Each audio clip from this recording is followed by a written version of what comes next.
a video I haven't done in a while. This has some ground rules before we start this. A lot of the quotes in this video will be by Drew Johnson. If you don't know who that is, he is the artist of Godzilla Aftershock and Godzilla Dominion. I know a lot of people are going to say right off the bat that, you shouldn't take an artist's word as, like canon. But in this case, the writer of Godzilla Aftershock, for example, has said, and there's plenty of cases where Drew Johnson's word is more credible than him. He fully believes that whatever he says should be considered canon, and he believes his word in cases like battles and stuff, and details when it comes to the monster's specific, just ability stuff, should be taken as canon. So again, we will be using most of Drew Johnson's word, as he's the one who spoke on this the most out of any of the authors. He's the one we get the most info from, and yeah, he's going to be a big help in this video. There's also going to be a lot of things that I've talked about in past videos that would take a whole video to go over, because I'm going to have to talk about some GVK scale in here. I will link a bunch of videos in the comments below, or description below, for you guys to go check out. It has a lot more in-depth info. Some of the video is outdated. A lot of it still works or has actual info, but there's a lot of outdated stuff. At some point I will have to update, but for the time being, there's a lot of good scans and a lot of good info and stuff in those videos that I'm not going to go over. I will only talk about the updated stuff and show and provide some of the more updated stuff we'll be going over in this video. But Amhuluk, it's a very interesting creature. To start off with, what Amhuluk even is a creature that is literally composed of plant life, like just kind of like Godzilla Earth, kind of like that, except literally straight up nothing. No part of its body it's actually it. All it is it's a brain and a little bit of a spine or nervous system that is able to using telekinesis, is able to connect and drag in a bunch of plant matter and just anything that's plant-like. Literally in the thing it says vegetation, logs, branches, moss, you name it, trees, all that stuff. Anything that's plant, it can absorb it and make a kaiju body out of it. That is what this kaiju is. It's a big telekinetically connected body of plant material and all that, which gives it actually some benefits, which we will go over. Some of the pros with this that have actually been talked about is the only way you can actually kill Amhuluk is via destroying its brain and nervous system. If you hit it good enough, they say that it could definitely inhibit its telekinetic power if you damage its brain enough, but if you do anything to its body, which Behemoth did do in the novel, which we'll go over that shortly, it can survive as long as its brain and stuff is connected. Now, if you start breaking it down over time, it will have to rebuild its body, which they do say could take some time since it's a big kaiju body if you break it down enough. But Amhuluk is something that's just not going to die from wounds or anything. In fact, it straight up stated that Amhuluk can't even feel any of the pain it's taken in battle. If it's not hitting its nervous system and it's not hitting its brain, Amhuluk can literally it takes all of it just fine. It does not feel any of it. And that's something that would be pretty nice to have in a battle. The only downside to this, which is one of the weaknesses it does have because of this, it's flammable. Using all this plant material and stuff, they do say that, yes, it could indeed catch on fire. So, for example, if someone like Godzilla walked up and used his atomic breath, or Rodan got into a fight with Amhuluk, catch on fire. And it might not kill the brain. The brain might be able to take the fire or whatever. They don't say for sure, but its body could literally get destroyed if it burns enough. So that is something that's a pretty big weakness with it. But beyond that, there's a lot of Titans that wouldn't even be able to pull this off. So only for Titans like Godzilla and stuff, that's a pretty big weakness to have. Now, what can it do with this telekinesis? Well, if you've read the novel, you know that it's able to really range Behemoth. It's able to expand its arms extremely far out to throw punches at Behemoth and completely just blow off his tusk, but just something pretty crazy. Behemoth doesn't really have much feats-wise. I mean, its tusks are shown easily destroying buildings and stuff, and there's some statements from the novel that's could imply some scaling for him, but overall, Behemoth is pretty featless, so there's not really much there to work with. But in terms of this, though, yeah, it's that strong where, yeah, the way it works is that with using its telekinesis, it's actually able to expand its arm out by taking all the material in its body and actually shooting it out at its target. It's not actually like its arm, like Mr. Fantastic per se. It's using its telekinesis to actually expand its arm far out to deliver a huge punch from it could be a far distance away. It could range with all that if it has enough plant material or enough of its body. It can actually expand its arm out to deliver a pretty heavy punch that's strong enough to actually blow off a Behemoth tusk. States it's pretty fast, it's pretty strong, all that combination.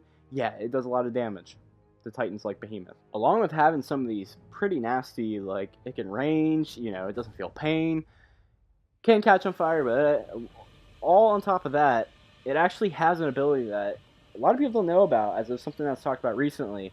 There's these things around its neck which kind of look like ears.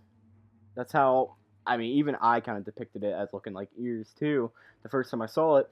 What they actually are, though, is electric heart attack paddles. That's literally how they're described. What it does is extensions of his mind, and basically what they do is, in a battle, what Amhuluk's able to do is actually connect these onto his opponent's brain and deliver a psychic blast into his target's brain.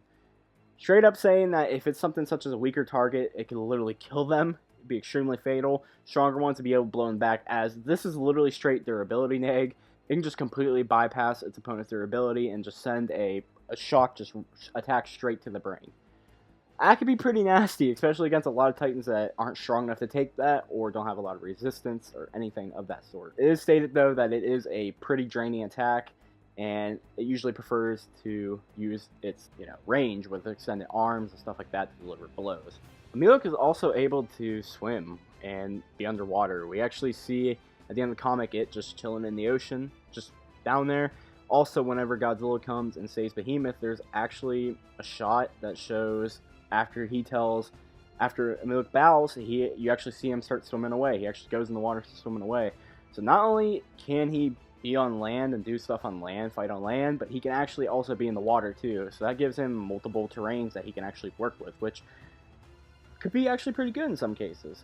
You could give him more fights he might actually be able to compete in. However, we don't actually see him ever fight in the water, so we don't know how good he is. But yes, he can actually breathe underwater, be underwater, all that stuff. Loyal to whoever the alpha is. It can go rogue if it sees a chance to, but it's kind of like Rodan. It's a lot like Rodan, but that's part of the reason that as soon as Godzilla told it, to stand down, quickly just swam off, left Behemoth alone. Now, the only thing that could hurt Amhuluk's scaling a little bit is it's stated that Godzilla, who we know, again, I'm gonna say it again, check out the other video, we know Godzilla was in an extremely weakened, drained, dying state where he was literally running out of light in his body. He was just that bad. He was destined for a home and willing to fight his ancient rival or do anything just to survive. If it is stated by Greg that, in fact, Amhuluk and Scylla, Godzilla was mostly just smacking them around to put them in place. Scylla actually fought back. Amhuluk didn't. Amhuluk obeyed him. Doesn't mean he would win a fight or anything if he actually tried, but it should be clarified that too. And Kong himself, I mean, Kong fought a weakened Godzilla. And all the statements pretty much say, from Wingard on them, that Godzilla was not trying during that fight. And by the time that he actually did, I mean, he ended it extremely quickly. Without even using his atomic breath. Just a simple melee attacks. It did not take him long to kill Kong. So, this could all make sense since Godzilla was also pretty weakened. At most 50% by the point that he beat Kong. But probably less, since you can argue it's 50% of what he was already at by this point, which should be pretty drained. I mean, they're saying that the novel, for example, has some statements of him barely being able to walk. He's just that weakened by the MG fight. So, yeah. Now here's where some of the nice stuff comes in. Drew was asked about Kong 2021 versus Amhuluk, and how would his creation Amhuluk compare to Kong 2021. When asked, and I'm going to quote Drew right now, when asked, he said it's a tough question. Kong has no armor. He's vulnerable to Amhuluk stabbing him with the elongated tree trunk fingers. However, Kong is immensely strong.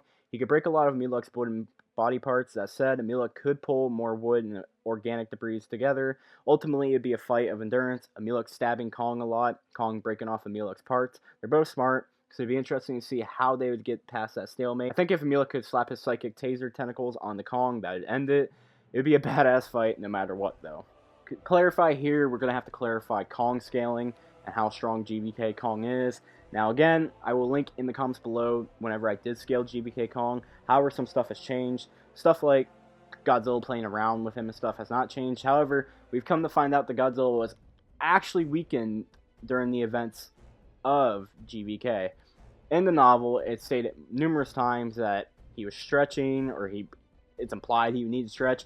He woke up from hibernation. He was half asleep. He was half dreaming. And we know from the Monsterverse that hibernation, usually it doesn't seem to matter what time it is. It could be, millions of years, like in Ghidorah's case, or possibly Jin Mushi's case, or it could be literally just like in the double digits, and it could still greatly weaken them. As we know, and I will post some of the Jin Mushi videos with a lot of this info in the description below as well, so you guys can actually see the information on how the Monsterverse's version of hibernation works. Godzilla woke up from hibernation, and the first thing he does is go around and start swimming a lot, which Adam Wingard in the commentary for the movie has said that this, in fact, is something that it's connected to him weakening by the time he fights MG. And the novel actually clarifies that, yes, this did happen. You go to pages such as, I believe, 74 off the top of my head. I know, like, page 90 mentioned all that. Godzilla's spotted for days, swimming, traveling, looking at stuff, going crazy in the ocean, just like Adam Wingard talked about. Then he shows up and starts blowing up Apex factories. Not just one, by the way. The movie shows that even off-screen, Godzilla blows up several Apex factories. Just goes around wasting energy, blowing all these places up. With that being said, by the time he goes and fights Kong and all that, he's just still toying with Kong's state to be stronger, all that. Most of that hasn't changed. Even if he was at full power, he's just messing around with Kong and he's in his element. But some of the change now is that Godzilla was actually in a weakened state in GVK. He was not at full power. But granted, neither was necessarily Kong. He's been stated numerous times to have less energy due to the storm coming into Skull Island from Kamazots, and it ended up actually aging Kong by a lot and increased his growth rate by a ton. I don't make the rules. I don't know how that makes sense, but it mostly got rid of his radiation. He basically did nothing for a few years except have less food to feed on. He has less energy in GVK. He's considered overweight but still very strong, and he's considered old, as the aging from the storm really aged him extremely fast. Though while he's not in his prime, though, or he's not necessarily Kingdom Kong, which has kind of been stated during an interview with King Kong 19100 with the writer, to be his prime during Kingdom Kong, he's still extremely strong, and it's not like a big gap where it would make a huge difference or anything. So to clarify, if this this kind of the way Drew explains it, explains that Kong is definitely the stronger of the two. However, Amhuluk has tons of really good hacks to make this fight a 50-50, which absolutely makes sense, and has an attack that completely bypasses Kong's durability and would end the fight. That's saying a lot. To just do a small recap on Godzilla and Kong scale in that film, which, if you do really want to, again, I'm going to keep saying it, there'll be a link in the description if you want to look into it a bit more. But even assuming that GVK Kong, or GVK Godzilla, was going to one-shot Kong with something, any sort of beam, if we say it compares to the Hollow Earth beam, which is one of the only beams that we really have calcs for, at the low end, it's about 526 gigatons. If you do the bare minimum one-shot multiplier, that's about a 7.5 difference, and you're getting about island ranges right there. But you can do some higher stuff, as there has been calcs into the petatons for the feat. Like, I will link and show all these calcs in the description below. I'll have a doc ready with some of them, and at that point, even if it's one shot with like something, say like a 7.55 sort of petaton Hollow Earth beam, you're still getting about continental warm. So depending on how you scale Godzilla's feat and how you scale the Hollow Earth beam, assuming, which I will show in the video as I had on the last one, yeah, there's implications that the beam could literally cut Kong in half if Godzilla really wanted to. In other words, a one shot. So at least Kong should be roughly at bare minimum in the island ranges, but it makes more sense given how consistent the monster scaling is. He would be more in country ranges, more than likely large country, continental. Amhuluk, even having any sort of attacks could be very lethal to Kong, should also be in that range as well. So that's pretty decent for power. Now for speed, he never mentions speed. Like, he says it's a game of endurance, but he never actually mentions speed between these two. If in any way, shape, or form Amhuluk actually does scale to Kong, since apparently they could have a pretty close battle, somewhat 50-50. Kong is one of the fastest in the verse, and he has calcs, assuming the atomic breath moves at light speed, which there is plenty of stuff now, which is not in the video. But there is plenty of stuff now that calls the atomic breath light and a laser and all that. Kong is able to block that, and there's been calcs for that. Getting anywhere from relative to light to straight up faster than light to be able to move and catch that. Not to mention his arm movements alone, even scaled to the atomic breath, would have to be in sort of this relative to light ranges. So it makes sense that Amhuluk, if he's able to even compete with Kong, given how fast Kong is, and he's able to land blows or anything on Kong, he would have to at least be in this relative to light range, if not faster. So to quickly end this off, with all this info come out, Amhuluk has some pretty nice stuff. Not being able to feel pain, that would be pretty nice in battle, and only having one way to die, that would also be pretty good, especially if you're fighting a Titan that could not figure that out or wouldn't have no capable way of doing that. He has a pretty bad weakness, but I mean, not all Titans are going to be able to pull that off. He also has a pretty strong durability and egg attack, just a blow straight to your brain. Like, that's pretty crazy, you know? That it would be something that, again, on weaker Titans, it would make absolute sense that could do something pretty major to them. And if it could end the fight with GVK Kong, that's also pretty nasty too. And to be able to scale GVK Kong at the slightest, you would at least have to be in the island ranges, but this could easily move up into stuff such as large country and even continental. Depending on how well he scales in strength and attack overall, but the fact that he has any attacks at all that could do some really big damage to Kong, that's pretty insane. Anyways, guys, I hope that makes for a pretty good summarization of this Titan. It's the first Dominion Titan I've actually talked about, I think, on the channel at all. Amhuluk is one of my favorite Titans now. Hopefully I have not been butchering that name the whole video or anything. I know a lot of people too, like some of the quotes, like Drew talks about, like making sure it's canon or whatever, what he says.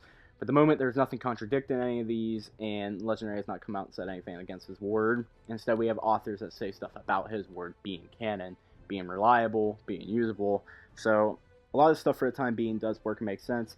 If Legendary ever comes out in the future, it says this is just flat out wrong, it'll just need to be updated. That's simply how it is. So for the time being, though, Amhuluk could actually be a pretty good, competition in the Monsterverse. Doesn't scale to the big dogs like Muto Prime, Ghidorah, Godzilla. Not even Kong scales to those. I mean, they make that clear in King of the Monsters when they say that Godzilla's the only one capable of beating Ghidorah in a fight. And then Muto Prime has statements also of being able to completely destroy Kong in a fight versus this being a 50-50. So overall, while not the best in the verse by any means or anything, still definitely a pretty powerful force on its own, and would probably definitely be a pretty nasty one in its own tier. But yeah, I hope that made for a quick little fun video. I tried to not make it overly long. Hopefully it's not. I tried to, I really wanted to just do something because I'm not going to be able to be making content as much here soon. And a lot of videos, they take a lot of time, research, dedication. I won't have that as much here soon when it comes to stuff like this. This one's a quick one. I had everything on me. So hopefully that all works out. And yeah, so hopefully none of this just becomes outdated like right after I make all this, There's also one other thing in the comic that I do really want to learn about that I hope Drew does get around to answering, which is like this weird moment with Behemoth where he's dragging him and like the blue tentacle thing's really covering, but for the time being, I mean, there's nothing on it. I doubt it's going to be anything important, but if it does, I'll update the description or comments or something whenever that comes out. Anyways, guys, I hope you enjoyed. Thanks for watching. Hope everyone's a great day, and as always, peace out and bye-bye.